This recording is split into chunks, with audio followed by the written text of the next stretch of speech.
Hey guys, Rolking here, coming with you with the 1.1 CN patch update that we got info on from the live stream. Unfortunately, the English one isn't out yet, and that should be coming tomorrow.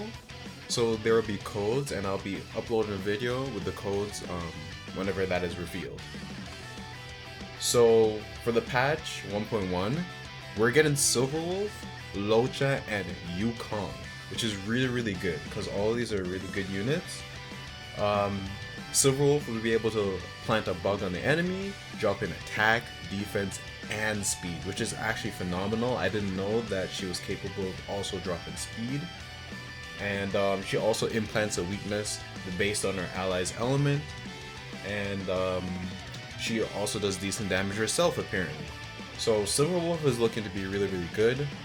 But if you're free to play, please wait at least a couple days before you pull, because we need to test them. Let the whales and other people that have pulled the character first test the character first and see if the character is up to standards to what you want, right?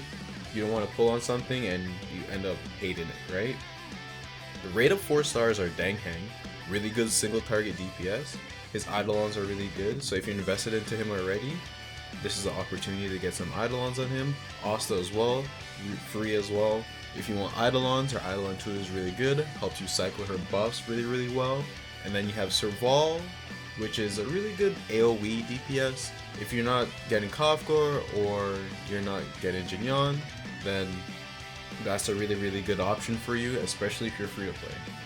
And then obviously her Biss light cone that's coming, it's gonna be Biss, but of course, if you're willing to give up on a couple 5 stars down the line, I don't recommend pulling for the light cone. The 4-star options and free to play options should be enough to suffice you.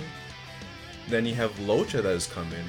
He's a healer that scales with attack, also imaginary, and he can remove debuffs from allies, and also his ultimate can remove buff for enemies. So he basically has almost every supportive capability while also being a good damage dealer. He looks to be really good, but still wait a couple days until we see his numbers, see how he actually performs before we decide on pulling on him. He is also even skill point efficient because he doesn't need to heal allies unless with his skill points. So he's looking to be really good, but still hold off. The 4-star in his banners are Pela, Yukong, and Xingqiu.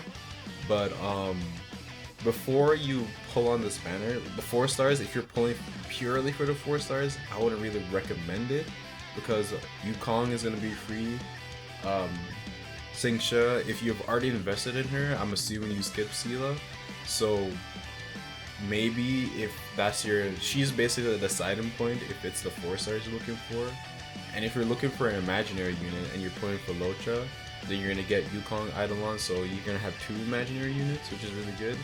But Pela's the only one that shouldn't really be the one that you consider, especially since she was on that banner not too long ago.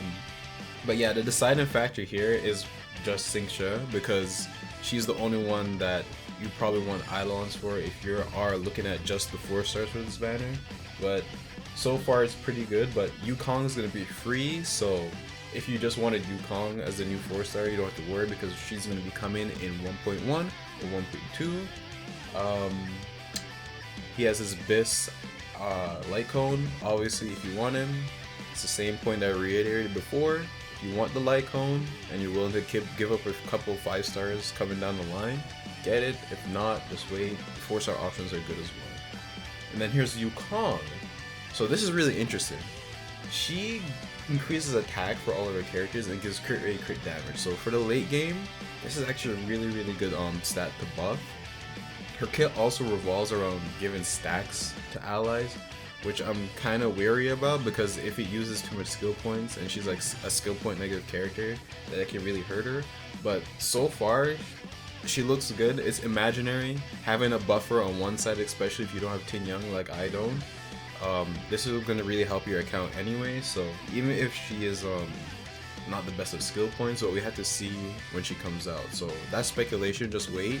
But she looks to be really good based on just what they've shown here. The events, we have the Star Hunt game. For the Star Hunt game, there's going to be a free 4-star light cone, which is going to be awesome. I don't know what else to say. You're just going to be going around looking at stuff. It's like a Wubbaboo event. You just go look at graffiti and then you get rewards. It's not that difficult. Nothing in this game really is. Bellabog Museum. We're gonna get a free 5-star relic. So it's that thing that you get from the battle pass, where you get to pick your main stat of a gold artifact. So this is really good. It saves a bit of resources. It's a museum where you're gonna help Pela recover lost artifacts. So there might be some lore aspects to it, but I don't expect too much from it. But this is still a good event. Really good rewards.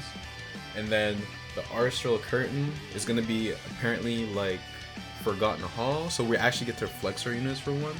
So this event I'm really looking forward to. Yeah, it's gonna be like Forgotten Hall. We get to fight stuff, so that's awesome. And then last but not least, we're getting a 10 poll. So make sure you sign in from the 10th of July to July 17th, right?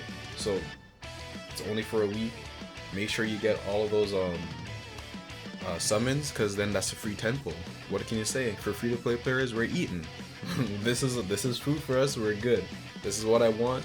Hopefully they do this in the future. If not, I'd be kind of sad. But if it's a 10 poll every new patch, that would be so awesome. Because if there's not a lot of content, as a free-to-play player, being able to pull more means there's less downtime and less boring time in between those patches, because you're building that character or looking forward to that character, or you have more opportunities to pull something new. So that's awesome. Please keep doing this Hoyoverse. And that's everything you need to know. When the codes come out, I'll have a video for it. And yeah, thank you all for watching. Stay happy, stay healthy, and I'll see you all next time. Peace.